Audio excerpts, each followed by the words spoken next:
깊이 있는 종목 상담 토마토 진단쇼 참여 방법을 알려드립니다. 첫 번째, 전화 참여. 02-325-8200번으로 전화하셔서 궁금하신 종목과 매수가, 비중을 말씀해주세요.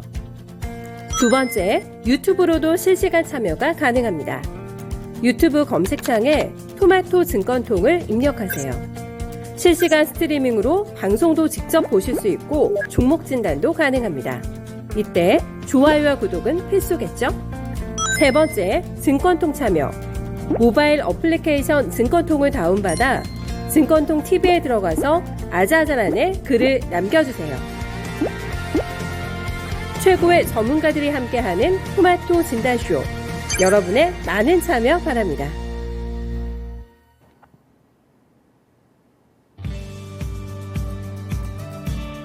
네, 안녕하세요. 날씨도 추운데 시장에도 찬바람이 불어들고 있습니다. 미국의 CPI 발표를 앞두고 미국 증시도 일제히 하락 마감한 가운데 국내 증시도 오늘 큰 폭으로 밀리고 있는데요. 대체적으로 시장에서는 물가 안정 그리고 금리 인상 이 두 가지가 키워드가 되고 있습니다. 이와 관련해서 연준 주요 인사들의 발언도 잇따라 나오고 있는데요. 대표적으로 미국의 브레이너드 연준 부의장은 인플레이션이 둔화하는 데는 시간이 다소 더 많이 걸릴 것이라고 전망을 했습니다. 또 여기에 이어서 찰스 에반스 시카고 연은 총재도 이 금리가 4.5%를 웃돈 이후 한동안은 그런 금리가 지속이 될 수 있을 것이라고 전망을 했는데요. 좀 비슷한 맥락으로 지금은 한국은행의 고민도 깊어지고 있습니다. 지금 한국은행은 금통위를 하루 앞두고 있는데 이번에도 고물가 영향의 0.5%포인트 금리 인상을 뜻하는 빅스텝 가능성의 무게가 더 실리고 있는 만큼 지금 계좌 지키기에는 환경이 그렇게 녹록지가 않은 분위기인데요. 이러한 상황 속에서도 어떻게 하면 포트폴리오를 그래도 잘 지켜나갈 수 있을지 두 분의 전문가님들과 함께하겠습니다. 오늘은 이재필 전문가 그리고 부자왕 전문가님입니다. 그래서 만약에 고민이 되는 종목들이 있다면 주저하지 마시고 댓글창에 종목명과 매수 단가, 보유 비중, 고민과 함께 남겨주시면 되고요. 또 하단에 있는 번호로 언제든 전화 문의도 가능하다는 점 기억해 주시길 바라겠습니다. 네, 오늘 본격적인 진단쇼에 앞서서 오늘 같은 시장 속에서도 진단쇼 찾아주신 많은 시청자분들과 인사 나누는 시간 가져볼 텐데요. 네, 우선 세곰쥐말님 안녕하세요. 오랜만에 뵙는 것 같아요. 뭔가 느낌이. 네, 그리고 지금 또 황희성님도 와주셨고요. 앞산솔님도 와주셨습니다. 네, 연휴가 끝났는데 시장 분위기가 너무 안 좋아서 저도 마음이 조금 울적하지만 그래도 진단쇼 통해서 최대한 꼼꼼히 진단 받아보실 수 있도록 열심히 노력할 테니까요. 끝까지 함께 해주시길 바랍니다. 네, 오늘 첫 번째 전문가님부터 만나볼 텐데요. 이재필 전문가님이에요. 안녕하세요. 네, 안녕하십니까?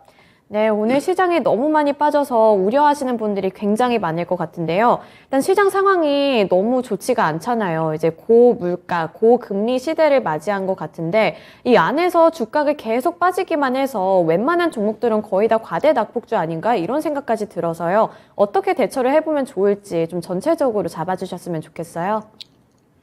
예, 말씀하신 그대로일 것 같습니다. 웬만한 종목들은 다 낙폭과대주가 맞고요.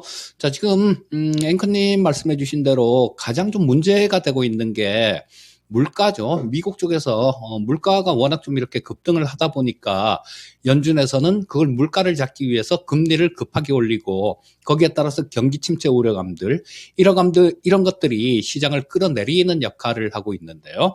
자, 제가 그림을 하나 좀 보여드리도록 하겠습니다. 자, 지금 화면에 나오는 이 그림이 저 1980년대 상황이에요. 보시면 이때 1980년대 요게 가장 위에 있는 게 CPI입니다. 그리고 두 번째가 미국 기준금리예요.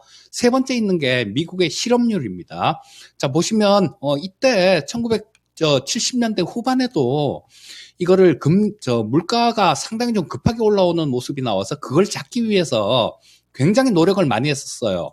기준금리를 처음에 이렇게 많이 올렸었는데 그때 물가가 잘 안 잡히죠. 자, 그래서 이때 폴 볼커 의장이 거의 극약 처방을 했습니다. 이때 미국의 기준금리가 거의 뭐 20% 가까이 이렇게 올리면서 단 하루에 뭐 갑자기 긴급회의를 소집을 해서 하루에 금리를 4%씩 막 이렇게 올려버리고 그렇게 했었습니다. 그러고 난 다음에 물가가 겨우 잡혔는데요. 자, 보시면 물가가 고점을 찍었을 때가 이때죠. 자, 80년대 조금 지나서 뭐 한 80년대 중반 정도 이때 고점을 찍었는데요. 그 전에 어떤 현상이 나오냐면 가장 밑에 있는 게 이게 실업률입니다. 자, 미국의 실업률이 급등하는 모습이 나오고 있죠. 자, 요런 것 때문에 미국 시장이 아직 이게 물가가 정점은 아니구나라는 그런 부분들이 작용을 해서 많이 빠졌는데요. 자, 이게 실업률이라는 게 조금 이렇게 급증을 하는 그런 모습이 나오면 아무래도 소비 심리 자체가 이렇게 많이 줄어드는 그런 상황일 거예요. 자, 그런 것들이 경기 침체로 뭐 이런 경기 둔화나 침체로 이어지는데 지난 주말에 나온 이 미국 실업률은 예상치가 3.7%였었는데 오히려 저 3.5%로 이 상당히 좀 좋은 그런 모습이 나왔죠. 그래서 시장은 저거는 이제 아직까지 저 뭐 물가 고점은 멀었구나. 연준의 이 매파적인 행보는 계속되겠구나라는 그런 부분들이 부각이 된 겁니다. 자, 그래서 이런 부분들을 생각을 해 본다라면 아직까지 뭐 단기간에 시장 자체가 뭐 이렇게 강하게 좀 튀어 올라오거나 그런 모습이 나오기는 조금 어렵다라는 생각이고요. 자, 그렇다면 그걸로 인해서 시장이 뭐 좀 이렇게 돌아서는 그런 모습 이 나오긴 당분간은 조금 어렵다라고 보면 시장은 좀 더 고생을 시킬 가능성이 많다라는 생각이고요. 그다음에 뭐 대부분의 종목들이 마찬가지일 겁니다. 낙폭 과대인 상태일 거예요.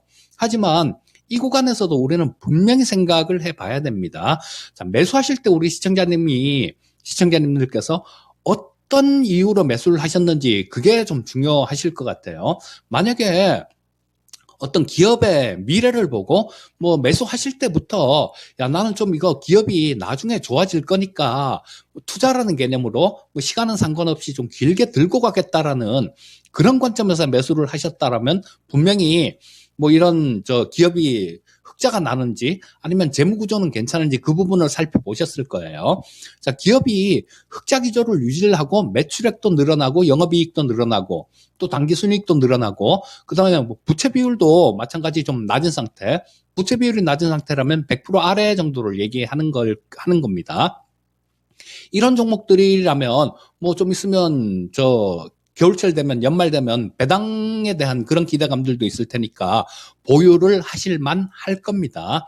하지만 우리 시청자님들께서 원치 않는 장기 투자가 됐다라면 즉 어떤 얘기냐면 뭐 이리저리 얘기를 뭐 이거 좋아요 저거 좋아요 뭐 이런 테마입니다 저런 테마입니다 이런 얘기를 듣고 좀 매수를 하신 종목이다라면 그 종목 같은 경우는 이 테마성 종목들 같은 경우는 이 기업 내용에 비해서 주가가 고평가돼 있을 가능성이 굉장히 높습니다. 그래서 만약에 그런 경우다라면 일단 반등 시에 정리를 하는 전략이 맞을 것 같고요. 자, 지금 보유하고 계신 종목들을 한번 재무제표를 한번 열어보십시오. 매출액은 증가가 되고 있는지, 영업이익은 늘어나고 있는지, 부채 비율은 괜찮은지 이런 부분들을 좀 꼼꼼하게 뜯어보시고 부채 비율이 만약에 높은 종목이다라면 앞으로 가면 갈수록 이 고금리 상태에서 기업의 부담이 커질 겁니다. 그렇다면 주가가 좋은 모습을 보이기도 힘들다라고 보셔야 되겠죠. 그래서 뭐 그런 종목군들이라면 좀 반등 나오는 그런 시장에서 정리를 하시는 게 맞을 것 같고요. 자, 뭐 그런 부분들은 요렇게 종목마다 조금 틀리게 말씀드린 대로 대응을 하시면 좋을 것 같고요. 자, 시장에 대해서 조금 한 말씀을 이렇게 드려야 될 것 같은데요. 일단 시장이 상당히 좀 어려운 그런 모습이 나오고 있죠. 자, 지금 뭐 화면에 코스피 일봉을 제가 이렇게 올려놓고 있는데요. 자, 뭐 지금 현재 오늘도 마찬가지로 조금 음선을 그리면서 이 9월 30일 날 찍었던 저점, 과연 이 저점을 지켜줄 수 있을까라는 그런 의문을 좀 들게 하는 그런 시장입니다. 하지만 오늘 시장에서도 희망은 조금 있을 것 같아요. 이 부분을 한번 잘 챙겨 보십시오. 자, 여기 보시면 자, 요건 선물 수급이고요. 옵션 쪽에서 지금 이번 주 목요일, 내일 모레가 옵션 만기인데요. 굉장히 조금 특이한 그런 수급이 이때 나왔었어요. 보시면, 이때, 자, 여기 9월 말이죠. 이때, 풋옵션 쪽에서, 여기, 금융투자 쪽이 매도가 많았었고요. 그 다음 여기 외국인들이 여기 있는데요. 이쪽에서 한 800억 이상을 이렇게 매도를 하는 모습이었습니다. 풋옵션 매도 포지션 같은 경우는 주가가 좀 폭락을 하거나 많이 빠지면 큰일 나는 포지션이죠. 예전에 미국에서 블랙 먼데이 때 은행이 파산한 사건이 있었는데 그때도 이 풋매도 때문에 파산을 했었는데요. 그렇기 때문에 이 주가가 웬만하면 이렇게 대규모로 이렇게 외국인들이 매도를 치질 않습니다. 하지만 이렇게 대규모로 매도가 들어왔는데 이때 들어온 매도 물량이 대략 한 800억 수준 정도 됩니다. 주식시장에서 800억하고 옵션 시장에서 800억은 천지 차이인 그런 숫자인데요. 자, 지금 지난주에는 이렇게 매도를 쳤다가 자, 이 풋매도 포지션 같은 경우는 옆으로 기거나 올라오면 수익이 나는 포지션이에요. 자, 그래서 이때 이렇게 매도를 쳤다가 또 좀, 이게 주가가 올라와서 수익이 나니까 좀 청산을 하는 그런 모습이 나왔습니다. 그런데 오늘도 마찬가지로 여기서 자, 지금 한 75억 정도 외국인들이 풋옵션 쪽에서 매도를 하고 있는 모습이죠. 어제도 마찬가지 13억 매도를 했고요. 자, 금융투자 역시 여기서 77억 정도를 풋옵션을 매도 포지션을 취하고 있다라는 겁니다. 약간 아쉬운 거는 그래 조금 더 봐야 되는 게 이 외국인들 포지션이 오전에 풋매도 포지션이 한 130억 이상 매도를 했었는데요. 지금은 뭐 좀 줄어든 그런 상황입니다. 그래서 이 부분이 오후장에 만약에 이 풋옵션 매도 포지션이 외국인들 매도 포지션이 늘어난다라면 뭐 내일하고 모레 그러니까 만기 전으로는 조금 어느 정도 시장이 반등 가능성도 있다라고 보시면 좋을 것 같고요. 자, 이 부분 한번 잘 체크해서 보시기 바라겠고요. 만약에 보유하고 계신 종목이 조금 뭐 안 좋은 그런 상태다라면 이렇게 반등이 나오는 구간들, 이런 구간들을 이용을 해서 정리하시는 게 정답일 거고요.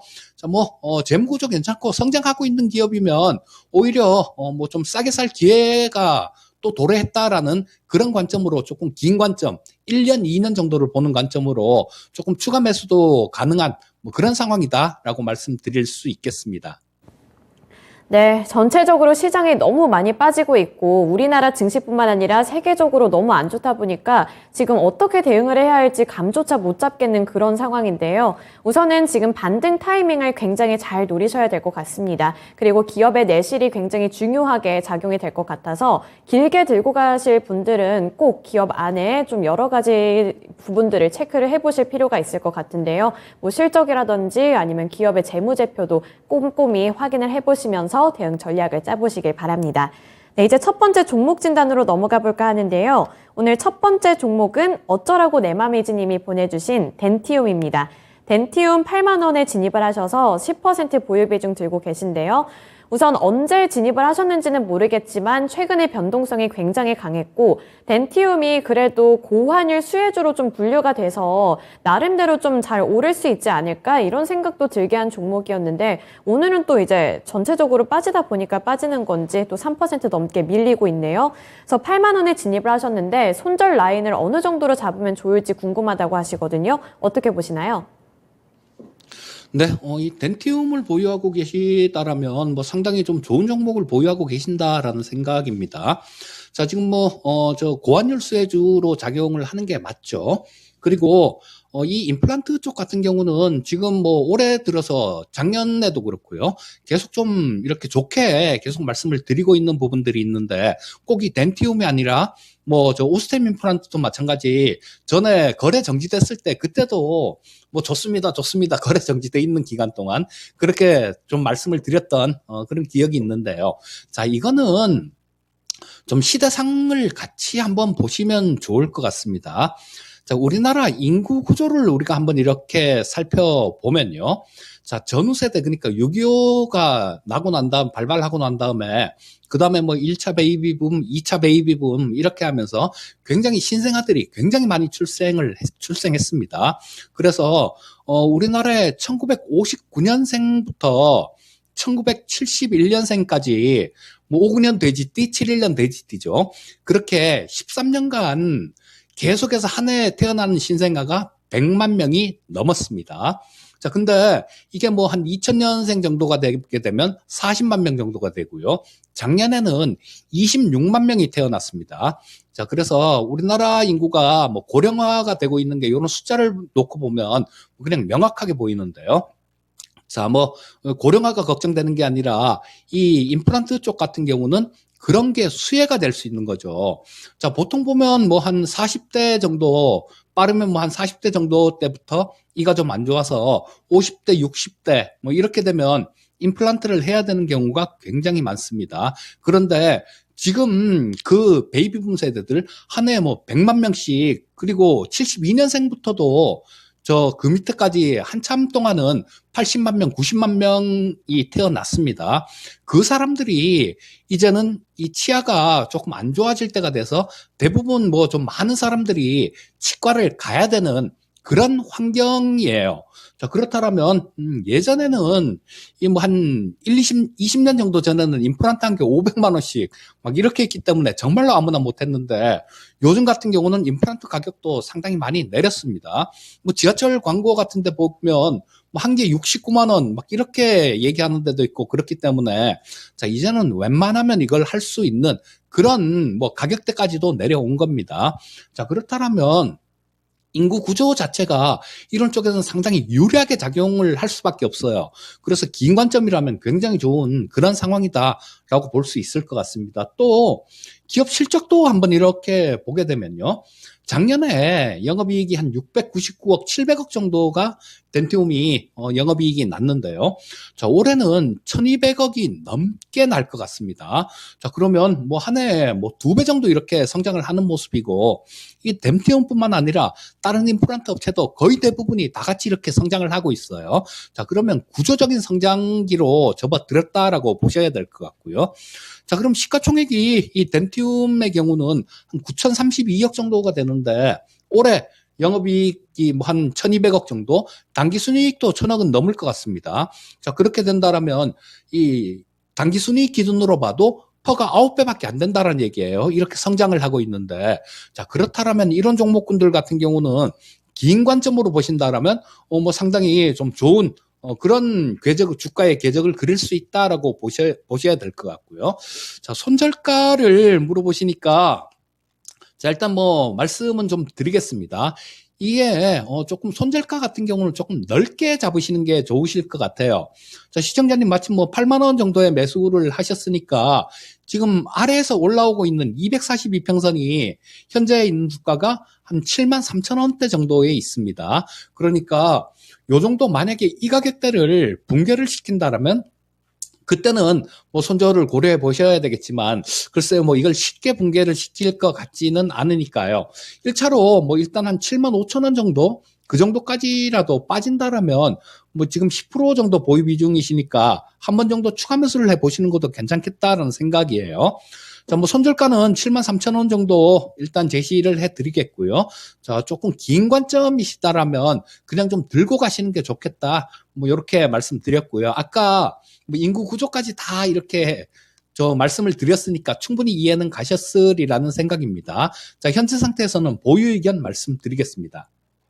네, 현재는 보유 의견을 주셨고요. 그리고 손절 라인 7만 3천 원으로 잡아주셨다는 점 참고해 주시길 바라겠습니다. 그리고 추가 매수도 어느 정도 고려해 보셔도 좋을 것 같은 게, 앞서 말씀해 주셨던 것처럼 고령화 시대가 오고 있잖아요. 이에 따라서 수혜를 받을 수 있을 것으로 보이기 때문에 이런 부분들 잘 참고하셔서 투자 판단에도 반영이 되셨으면 좋겠습니다. 네, 그리고 그 사이에 태리님 와주셨네요. 네, 태리님 안녕하세요. 반갑습니다. 그리고 꿩 먹고 알 먹고 님도 오늘 아침 새벽부터 뵀던 분인데 이렇게 진단쇼도 찾아와 주셨네요. 네, 반갑습니다. 또 만약에 고민되는 종목들이 있다면 댓글창도 잘 활용해 주세요. 네, 이제 두 번째 종목으로 넘어가 볼 텐데요. 두 번째 종목은 만난커피님이 보내주신 HLB 48,000원에 진입을 하셔서 3% 보유 비중 들고 계십니다. 그래서 딱 한 달 전에 진입을 하셨다고 말씀을 해주셨는데 계속 들고 가도 될지 고민이 된다고 남겨주셨네요. 그래서 딱 주가가 많이 빠질 때 진입을 하신 것 같은데 그 이후에도 다시 한번 지하가 열려서 많이 놀라신 것 같아요. 그래서 HLB가 최근에 뭐 기관 쪽에서는 많이 사다가 요즘에는 또 팔고 있는 것 같은데 외국인 쪽에서는 그래도 3거래일 연속으로 매수세가 나타나고 있기는 하거든요. 이 종목 어떻게 보시나요? 자, 이 HLB 같은 종목도 마찬가지고요. 지금 현재 뭐 그런 부분들을 한번 생각을 해 보셔야 될 것 같아요. 물론 뭐 이 제약바이오 쪽이 잠깐 단기적인 모멘텀들 뭐 이런 부분들은 충분히 생길 수 있는 뭐 그런 일들이 되게 많죠. 뭐 어떤 FDA나 뭐 이런 쪽 관련해 갖고도 모멘텀이 생길 수 있고 신약 관련해 갖고도 모멘텀들이 생길 수 있는데 과연 지금 환경, 지금 분위기에 맞는 섹터인가 이 부분을 한번 더 크게 고려를 해 볼 필요가 있을 것 같습니다. 자, 지금 뭐 현재 상황은 워낙 좀 불안한 그런 상태죠, 시장 전체가.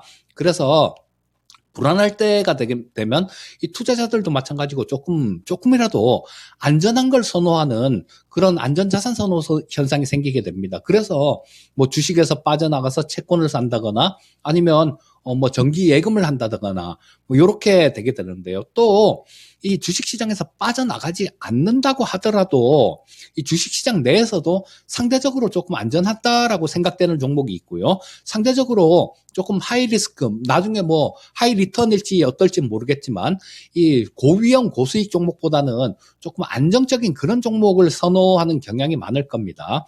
그렇다면 지금 현재 상태에서는 이 제약 바이오 쪽에 있는 종목군들 이런 것들이 과연 지금 시장 분위기에 맞는 종목이다 이렇게 얘기할 수 있을까요?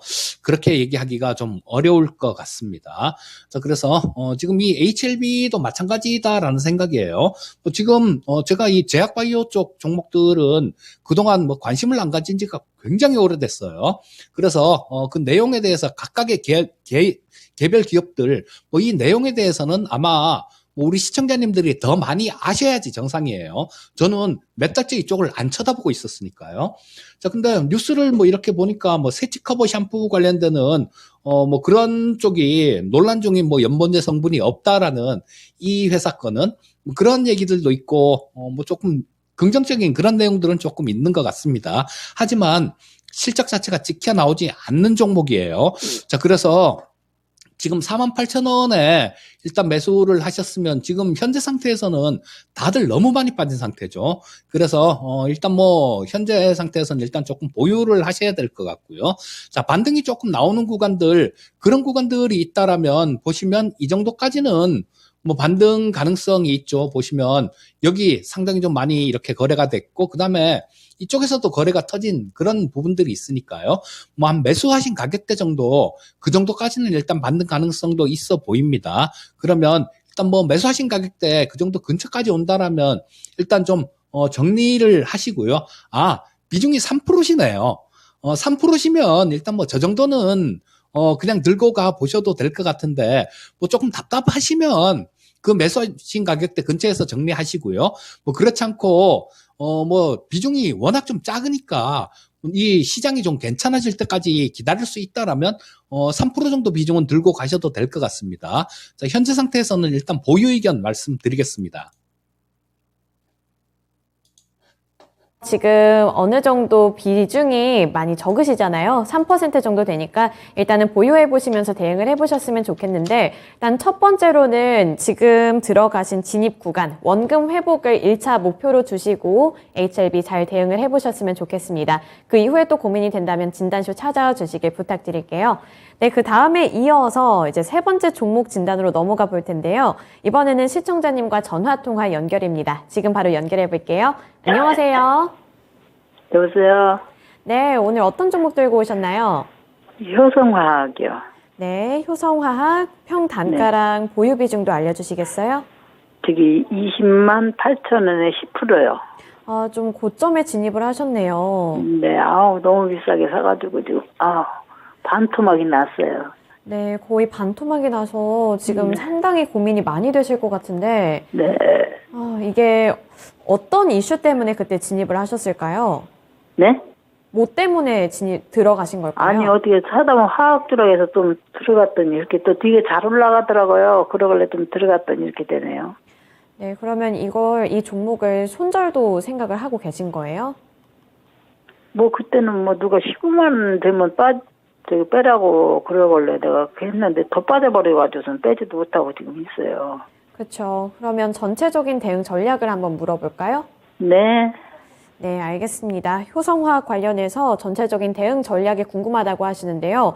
우선은 20만 8천 원이면 정말 거의 반토막이 난 수준이라서 시청자님 말씀대로 지금 마음 편하게 뭐 나오지도 못할 것 같고 너무 애물단지 같은 종목처럼 느껴질 것 같아서 고민이 굉장히 깊으실 것 같은데 전문가님 이 효성화학 다시 오를 가능성이 있을지 그리고 목표가 어느 정도로 설정을 하고 좀 대응을 해봐야 될지 잡아주세요. 네, 지금 뭐 이 효성화학 같은 경우는, 작년에 47만 5천 원이었으니까요. 뭐 한 4토막 정도 이렇게 난 그런 상황이네요. 자, 그래서 이 고점에서 작년에는 실적 부분들이 상당히 좋은 그런 상황이었었죠. 자, 뭐 작년에 한 1,400억 정도 영업이익 기준으로 흑자가 났습니다. 자, 근데 뭐 올해 같은 경우는 뭐 작년 4분기에 조금 적자 전환을 하더니 올해 같은 경우는 계속해서 조금 적자 기조를 계속 유지를 하고 있어요. 뭐 올해 1분기에 한 330억 정도 적자가 났고요. 2분기에 680억이나 적자가 났습니다. 자, 그래서 이 실적 부분들이 좀 많이 악화되는 그런 모습이 나와서 주가는 뭐 이렇게 많이 빠진 상황인데요. 자, 이거는 지금 화학주들 같은 경우도 경기가 좀 좋아져야 뭐 이런 부분들이 수요가 좀 많이 늘어날 텐데요. 지금 뭐 현재 상황이 뭐 미국 쪽에서도 아직까지 경기 상태는 괜찮지만 향후에 뭐 연준이 계속 금리를 인상을 하고 막 그렇게 좀 이 매파적으로 나오다 보니까 향후에는 경기 침체에 대한 우려감들이 굉장히 커지죠. 그리고 뭐 몇 달 전까지만 하더라도 경기 침체는 없다라고 뭐 경착륙을 할 것이다. 둔화는 있지만 경기 침체는 없다라고 얘기하던 연준 인사들조차도 뭐 어느 정도 지금 경기 침체가 될 수도 있다. 그런데 그 경기 침체가 좀 있더라도 우리는 지금 하고 있는 그런 일을 계속 할 것이다라는 얘기를 합니다. 자, 그렇다면 미국 경기가 조금 침체로 갈 확률은 상당히 높다라고 봐야 돼요. 하지만 우리 그 부분도 한번 생각해 볼 필요는 있을 것 같습니다. 어떤 거냐 하면 자, 지금 현재 상태가 과연 그 경기 침체에 대한 부분들 이런 부분들에 대해서 처음 듣는 거냐? 그렇지는 않을 거예요. 그리고 작년 지수 자체도 작년에 한 6월 달 정도 그때 3,300 고점을 찍고 지금까지 1년 3개월 동안 15개월 동안 밀렸습니다. 자, 그렇다면 이런 부분들도 뭐 어느 정도는 시장에 좀 반영이 됐다라고 봐야 될 것 같고요. 또 뭐 이런 부분들이 급격하게 만약에 한 번 더 이렇게 반영이 된다라면 미국 쪽에서 어떤 경기에 대한 충격들 이런 걸로 인해 갖고 급락이 나온다라면 아마 그때는 한 진바닥을 우리가 찾을 수 있는 그런 자리가 나올 겁니다. 그래서 이 효성화학 같은 경우도 지금 정리하기에는 너무 늦었습니다. 우리 시청자님 매수하신 가격도 20만 8천 원이면 뭐 거의 뭐 지금 저 반토막까지는 아니더라도 상당히 많이 급락한 상태이기 때문에 현재 상태에서는 뭐 경기가 조금 좋아질 때까지 조금 인내하는 게 좋겠다라는 생각이고요. 자, 이 효성화학 같은 경우가 그렇다고 얼토당토하는 잡주는 아니잖아요. 그리고 또 뭐 경기가 어느 정도 이렇게 좋아지는 그런 모습이 나오면 실적 부분들도 어느 정도 이렇게 좋아지는 그런 모습을 보여주는 종목입니다.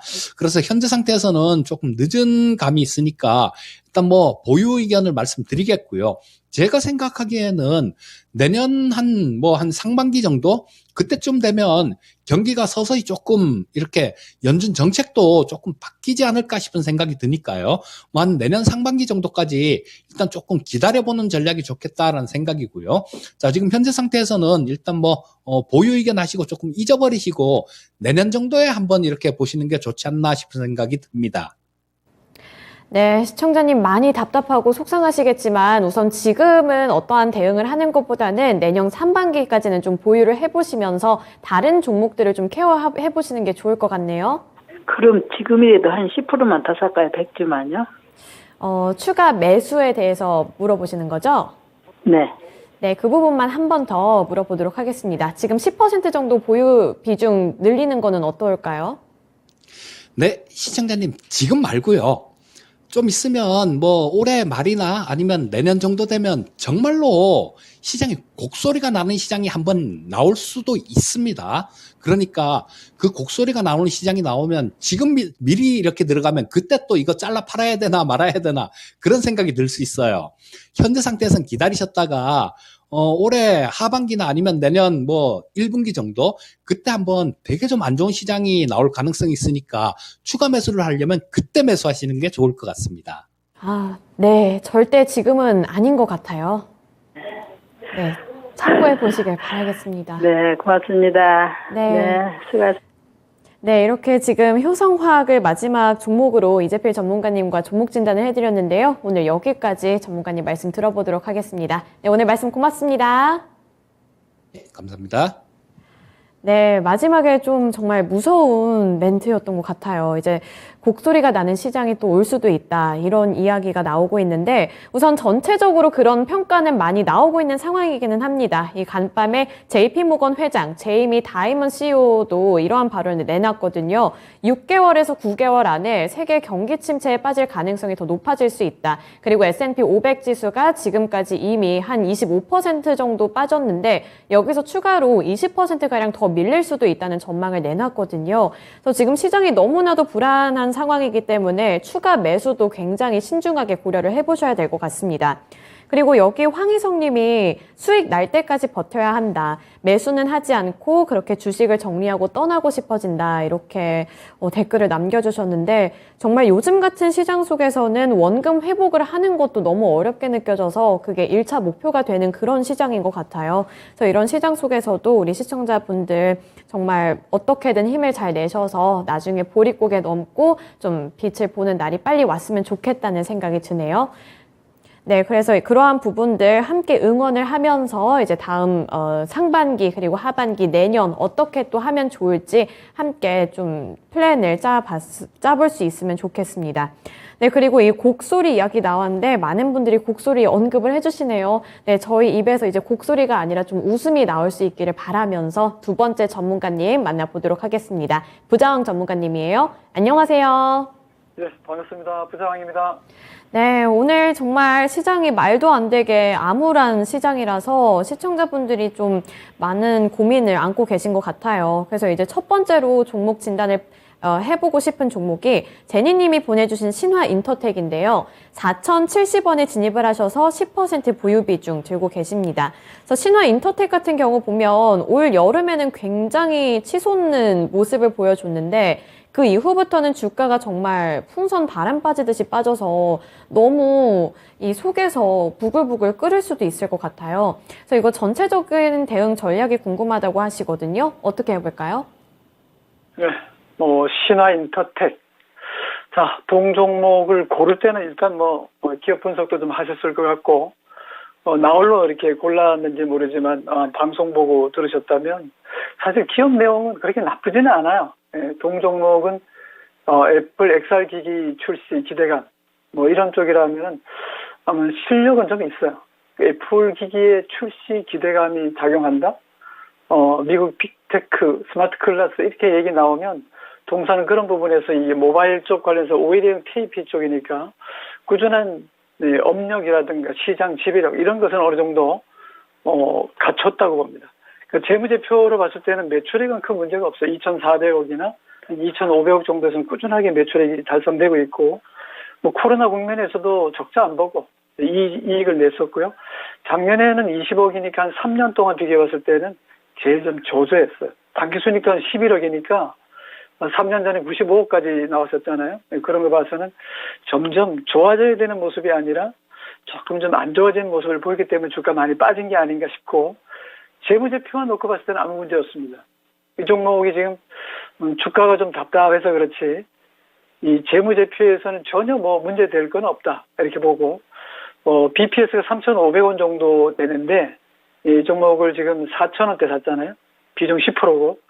이 종목이 금년만 하더라도 3,000원, 4,000원, 5,000원, 거의 뭐 6,000원 근처까지 갔었단 말이죠. 근데 지금은 내리막이에요. 고민이 많을 겁니다. 이거 손절해서 나와야 되는지, 비중을 더 실어야 되는지, 주가가 뭐 얼마까지 빠지는지 그 정해진 게 없잖아요. 어떤 사람 38, 어떤 사람 61.8, 뭐 이렇게 얘기하는데, 그거는 뭐, 파동 얘기하는 거 똑같아요. 뭐 몇 파, 그럼 지금 무슨 파입니까? 그런 건 몰라요. 그러니까 지금은 경제지표도 그렇고, 미국만 신났죠. 뭐, 자기가 전쟁하는 건 아니지만, 뭐, 우크라이나에 대해서 열심히 무기 지원해주고, 감나라, 콩나라 하면서 열심히 바람부채질하고 있고, 일단 미국 경제는 좋아요. 참 희한하더라고요. 이게 신흥국의 비애인데, 이게 달러가 기축통화다 보니까 온통 달러 움직임에 금리 인상에 모든 신흥국들이 쫓아다니고 있는데요. 뭐 미국이 금리 올린다고 왜 우리가 올려야 됩니까? 우리 경제에 맞는 정책을 펼치면 돼요. 하는 짓이라고는 따라하는 것밖에 없습니다. 그러다 보니 힘든 거죠. 공매도만 하더라도 개미들이 공매도에 절대적으로 불리합니다. 이 기준부터 해서 규제가 또 비중이라든가 모든 것들 불리한데 그런 거 안 해주면서 시장 좋아지기를 기다립니다. 또 여기 뭐 방송 들어보시는 분들 마찬가지로 지금 많이 빠졌다 그랬는데 주가는 많이 빠지면 많이 먹을 게 생기고 많이 오르면 많이 떨어질 일이 있거든요. 지금 그런 상황이지 어디까지 빠질까요? 비중 더 실을까? 이건 좀 답답한 얘기고 또 어떤 사람들은 뭐 곡소리 날 때까지 기다려라 그랬는데 곡소리 뭐 누가 좋아합니까? 곡소리. 저도 뭐 그런 거 좋아하지 않는데 일단 지금 시장은 정답은 없어요. 그렇기 때문에 여기 많이 빠졌다 그래서 비중을 더 싣거나 그러지도 말고 비중 10%였을 때가 몸이 가볍기 때문에 언제든지 빠져나올 수 있거든요. 더 비중 실어봐야 고생 바지라 하거든요. 이 종목 신화인터텍에 대해서는 가치적인 측면, 재무적에서 불안한 건 없다. 그러나 주가는 올해는 말이죠. 2,500원에서부터 5,500원 넘어서 거의 6,000원 금방까지 갔다 왔거든요. 더블 시세가 나왔어요. 그리고 지금은 좀 쉬고 있는 중입니다. 우리 보통 얘기하면 뭐 글로벌 피어가 뭐 PER이 뭐 몇 배, 또 PBR이 뭐 몇 배, 사볼만 합니다. 이런 얘기 많이 하잖아요. 그건 이론적으로 얘기하는 거고 시장에 있는 사람들의 심리는 불안하거든요. 달러가 오늘 22원 75전에 올랐습니다. 1435원이에요. 예, 이런 상황에서 매도나 공매도가 안 나오면 다행이지. 이 종목은 일단 4,070원의 비중 10%니까 비중 더 싣거나 물타기나 이런 건 하지 마시고, 예, 언제라고는 말씀드릴 수가 없어요. 전 펀드 매니저 출신이기 때문에, 제가 볼 때는 이 종목이 재무제표가 안 좋아서 좀 당장 다 팔아라. 얼마나 섭섭하겠습니까? 그죠? 그래서 이 종목은 빠질 만큼은 많이 빠졌다는 것은 공감하는 부분인데, 주식은 공감이 돼가지고는 안 되고, 수급이, 심리가 살아나야 되거든요. 그래서 그런 부분에서는 실적보다는 이슈나 심리에 많이 휘둘리니까요. 이 종목 3,000원이 무너지면은 좀 힘들어질 수 있습니다. 지난번에 2,220원에 6월 달에 저점적인 2,220원이니까요. 이 자리까지 가기를 기다린다는 바보죠. 왜? 지금 벌써 5,000원짜리가 지금 3,200원에 와 있는데 뭐 이까지 기다리고 있어요? 지금 당장도 팔아야 되는 판인데. 그러니까 저는 그런 거 말씀드리지는 않고 3,000원이 무너지면은 팔아야 되기도 하고 일단 반등이 들어와도 팔아야 됩니다. 지금은 기술적으로 봤을 때. 왜냐 지금은 전부 다 물려가지고 4,500원, 5,500원, 5,500원 이 물린 자리가 매물이 엄청 많이 쌓였거든요. 이 친구들이 올라오기만 하면 본전 챙기고 빨리 빠져나오고 싶어가지고 반등만 나오면 물량이 나오고. 그래서 저는 이 종목은 이미 손절의 기회는 놓쳤다고 보고 3,000원이 무너지면은 하방이 활짝 열렸기 때문에 2,500원도 갈 수 있다라는 부분에서는 리스크 관리가 필요하고 저는 반등시마다 좀 빠져나오면 좋지 않겠는가 해서 4,000원과 요 4,500원 구간에서 혹시나 반등이 나온다면 빠져나오는 전략이고 지금은 힘내셔야 됩니다. 너무 고민하지 마시고 회사 금방 문 닫거나 상장 폐지될 이런 일은 없어요. 그만큼 회사는 괜찮은데 심리적으로 불안하기 때문에 나오는 물량은 좀 말릴 수가 없거든요. 지금은 좀 보유하시고 아까 말씀드린 4,000원, 4,500원 구간에 손실 좀 덜 보고 있는 그런 자리에 반등 시세가 만들어지면 빠져나오는 전략. 비중시키지 마세요. 예. 네, 그나마 다행인 건 이 신화인터텍이 회사 자체가 나쁘지는 않은 종목이다 이 부분인 것 같은데요. 우선은 너무 복잡하게 생각하시지 않고 목표를 딱 한 가지로 두셔야 될 것 같습니다. 일단은 반등 타이밍이 왔을 때 그 타이밍 잘 노리셔서 조금씩 비중 축소하시면서 손실을 최대한 메꿔보시는 게 가장 큰 목표가 되지 않을까 싶으니까요. 이러한 부분들 염두에 두시고 꼭 잘 대처를 해보셨으면 좋겠습니다. 네, 신화인터텍 관련해서 진단을 해드렸고요. 이제 넘어가서 두 번째 종목으로 넘어가 볼 텐데 이번에는 기다림님이 보내주신 영화테크입니다. 영화테크고요. 16,300원에 30% 보유 비중 들고 계신데요.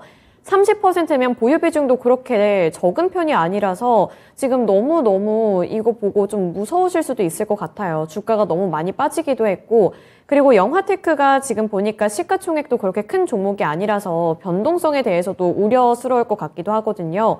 영화테크가 근데 제가 알기로는 태양광으로 좀 엮였던 종목인데 다른 태양광 관련주에 비해서는 탄력을 많이 못 받는 분위기라 이거 어떻게 대응을 해보면 좋을지 감이 잘 안 잡힐 것 같은데요. 어떻게 해볼까요? 자, 동사는 원래는 이제 전장 부품 전문 회사거든요. 근데 연기관이나 전기차, 또 수소 전기차 이런 부분에서의 전원 분배를 해주는 회로보 쪽 관련된 정선 박스가 있는데 그 부분에서는 특화되어 있는 종목이고 특히 이제 2차 전지 부품의 전압 변화, 고전류라든가 전압 차단 이런 부분에서도 동사의 기술력이 상당히 좋아요. 그래서 그런 부분에서 본다면 사실 폐배터리 사용하는 그런 부분의 태양광 발전 설비에 우리 보통 에너지 저장 시스템이라 그러죠. ESS, 스토리지 시스템 관련해서는 동사도 기술이 상당히 높은 회사고 문제는 이제 주가죠.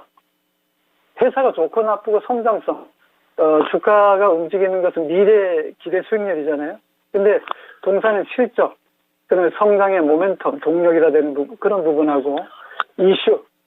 지금 시장은 실속으로 가는 장도 아니고 또 성장성이 좋다고 해서 가는 것도 아니고 지금은 모든 것들이 심리적으로 지금 약간 패닉 상태이기 때문에 이슈나 소문 이런 것이 좀 민감합니다. 재료에 따라 움직인다 이렇게 보시면 돼요. 그러니까 영화테크는 잘 아시겠지만 400억 정도에서부터 350억 정도가 매출액의 가장 많은 비중이 차지하는 부분에서도 보면은 별로 뭐 크게 나쁘지도 않고 엄청나게 좋아진 것은 없어요. 그러나 재무제표는 제가 봤을 때는 뭐 그렇게 나쁜 내용보다는 좋은 내용 측면에서는 지금 시장에서는 좀 버틸만하다. 이 말씀 드리겠고 부채비율 40%잖아요. 금리가 좀 올라가더라도 동사는 크게 영향받을 건 없다 보는데 유보율이 1700%에서 여기 보시면은 유보율이 좀 줄어들었잖아요. 그죠? 예. 점점 줄어들었잖아요. 그 얘기는 뭐냐면 벌어난 걸 가지고 좀 까먹고 있는 거잖아요. 그죠? 크게 돈을 못 벌다 보니까 기존에 벌었던 자금을 많이 쓰고 있는 거예요. 그래서 부채 비율도 보면 100억, 110억 하다가 이제 220억까지 늘어났고 자본금은 그래도 27억을 53억으로 만들었으니까 무상증자 한번 해준 거잖아요. 그죠? 이거 보면 다 있습니다. 재무제표 보면 뭐 무상증자를 많이 줬는지 회사가 잉여금이 많이 있는지 이런 것들을 보면 여기 다 나와 있어요. 근데 보통 보면은 우리 보통 지금 주식시장이 많이 빠지다 보니까 PBR 얘기 많이 하는데 그 보증수표 안 해요. 자산 가치라는 것은 뭐 땅을 많이 갖고 있는지 부동산을 많이 갖고 있는지 무슨 채권을 많이 갖고 있는지 잘 모르겠지만 그 보증수표는 아닙니다. 돈 까먹는 거 순식간에 빨아먹거든요.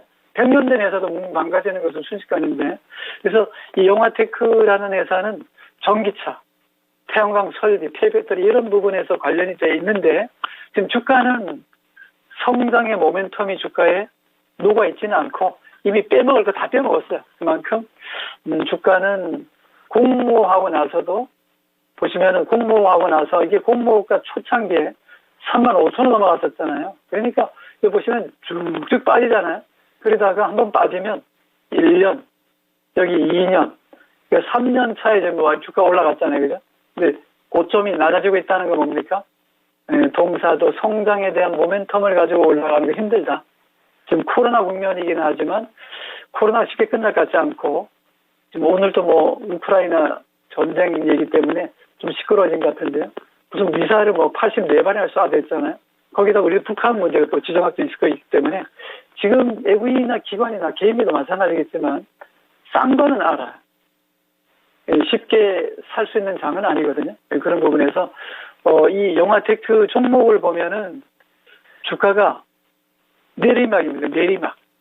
오름길을 타야 되는데 내리막이니까요. 이거 뭐 아무리 뭐 뛰어난 전문가가 오든 방송에서 추천하든 간에 뭐 다들 얘기는 좋다고 얘기 많이 하고 뭐 기업 내용에 비해서 많이 빠졌다 좋은 얘기지만 시장은 지금 들고 있는 사람과 매수하고자 하는 입장이 틀리거든요. 좀 더 빠졌으면 하는 바람입니다. 종합지수가 2180대인데 2100을 지킬지 2000이 무너질 때는 아무도 몰라요. 많이 빠졌다고 얘기들 많이 하고 분할 매수 관점에 접근하라고 그랬는데 장기 투자 한 3년씩 가져갈랍니까? 5년 10년씩 묻어둘 거예요. 그렇지 않다면 그런 각오가 없다면 동종목 지금 30% 비중이니까 비중 많아요. 한 종목이 30% 들어갔다는 것은 승부를 걸겠다는 거니까 뭐 승부를 걸겠다는 것은 말리지는 않겠습니다만 지금 60% 이상 빠졌잖아요. 그죠? 여기다 비중을 더 실으라는 말도 못하겠고 좀 힘을 내라는 측면에서 어차피 이 종목은 ESG 관련주기도 하고 또 수소 전기차 관련주도 하고 또 특화됐잖아요. 전기차 부분에. 그런 부분에서 성장성이 있다는 것만 하더라도 장기 투자의 요건은 된다. 그러나 단기 트레이딩 관점에서는 주가가 내리막이니까 기술이 좀 필요하잖아요. 펀더멘탈보다 기술이 들어가야 돼. 지금 그런 부분에서 일단 60% 빠졌는데 제가 뭐 손절하십시오 하면 얼마나 섭섭하겠어요. 그죠? 또 그렇다고 제 말 안 들을 것 같아요. 이 종목은 좀 트레이딩 관점에서는 단기적으로 수급과 기술적인 저항 지지 라인만 말씀드릴게요. 이 종목이 이미 손실이 많이 난 상태에서 손절의 기회는 놓쳤어요. 지금도 팔아야 됩니다. 기술적인 것만 놓고 본다면 지금도 계속 팔으라는데 저 의견이 아니라 저도 그렇게 생각하고 있지만 그림상으로 보면 기술적인 부분은 계속 팔으라는 얘기밖에 안 해요. 그래서 이 종목 뭐 들고 있으라는 말도 못 하겠네요. 그래서 반등이 들어오면 파시는 게 맞고요. 9,550원 진짜 찍었는데요. 며칠 전에 여기 십자 음봉이 나왔는데 도지가 나오면서 약간 헷갈리는 말하자면 시장의 방향성을 물어봤는데 양봉이 그 다음부터 만들어졌잖아요. 그죠? 그래서 이 종목은 그것이 이제 쏘기명 같아요. 제가 볼 때 힙쏘 같고 9,550원이 저점이니까 9,550원을 한번 믿어보고요. 그까지 더 이탈하지 않고 취지해 준다면 보유하셨다가 조금 더 길게 가져가셔도 좋은데 만약에 지금이라도 9,550원을 무너뜨린다고 한다면 비중을 좀 10%라도 좀 줄여놓고 절반을 좀 줄여놓고 요거보다 더 세게 갈 종목이 있다라면 아마 2차전지 소재 쪽이 아닐까 싶습니다. 그래서 그런 쪽으로 비중을 조금 돌리는 게 좋지 않을까 싶고요. 월봉과 주봉과 일봉의 모든 모습이 아래로 방향을 가리키고 있기 때문에 이 종목에 대해서는 비중을 더 담거나 물타기 하거나 이런 것은 있을 수 없다. 아주 장기적으로 간다면 모르겠지만 그것도 저도 말리고 싶어요. 그래서 이 종목은 리스크 관리 잘해야 된다는 측면에서 9,550원 손절가 잘 지지하는 거 보고 반등할 때 비중을 한 10%든 15%든 줄여서 더 센 종목, 더 센 종목이라 그러면 조금 이따 보여드릴게요. 이 종목은 일단 반등 시 비중 축소 의견 제시하면서 제가 삼천리를 보여드립니다. 왜냐하면 제가 늘 말씀드리는 게 지금 시장에 이런 종목이 대세거든요. 전쟁 난다 그러고 코로나 바이러스 변이가 나왔다 그러는데 이 종목은 지금 신나게 달리고 있거든요. 이게 지금 정답이에요. 이런 종목을 찾으셔가지고 여기에 몸을 실어야지 빠지는 종목에 장기 투자. 이게 물 먹고 장기 투자하는 거하고 이익이 나서 장기 투자하는 거 천지 차이거든요. 그런 부분에서 이 종목은 조금 경계를 하시라 이렇게 말씀드릴게요. 네, 영화테크가 일단 성장 가능성은 확실히 갖고는 있습니다. 아까 여기 댓글에 남겨주셨는데 맞아요. 세금주말님이 언급을 해주신 것처럼 지금 영화테크는 폐배터리, 태양광, 수소, 그리고 전기차 이런 요즘의 트렌드가 될 만한 키워드는 모두 다 안고 있는 그런 기업이기는 하거든요.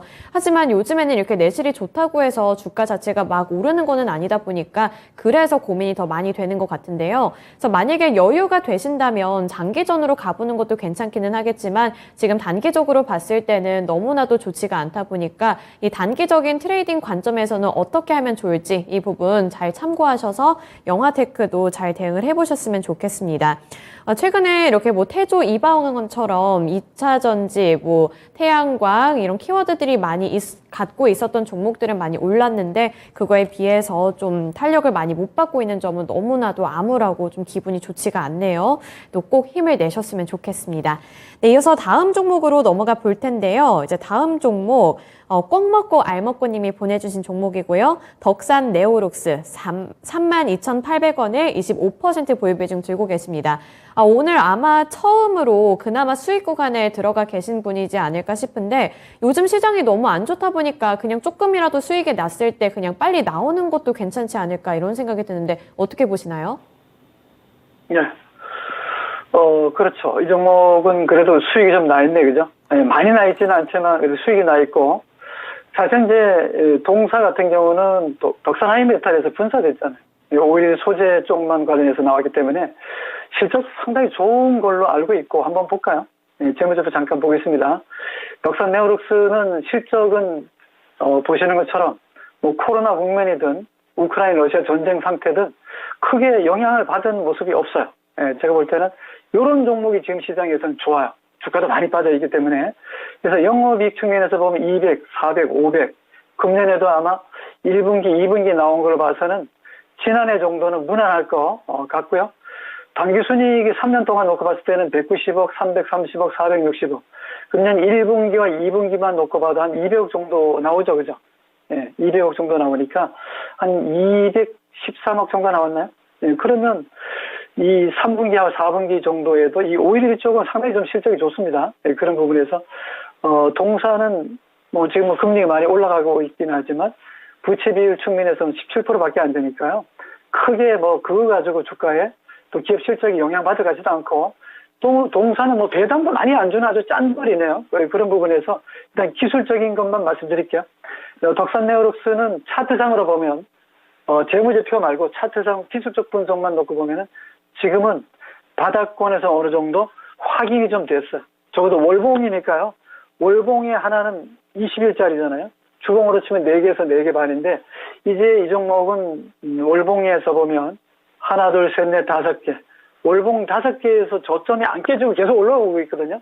당연히 이 비중을 지금 25% 정도 실어놨는데 요거는 비중을 조금 더 실어야 되겠습니다. 5% 더 꾹 눌러서 30%의 비중을 딱 채워놓고 주봉 들어가 보니까 주봉에서는 240주선 이겁니다. 그러니까 240주선에서는 어떻게든지 무너지기만 하면 저가 매수 들어오면서 끌어올리고 했는데 33만 원에서 보면 4만 원 근처까지 한 30% 많이 나와 한 30%고 적게 나와도 20% 정도 수익이 꾸준히 나오니까요.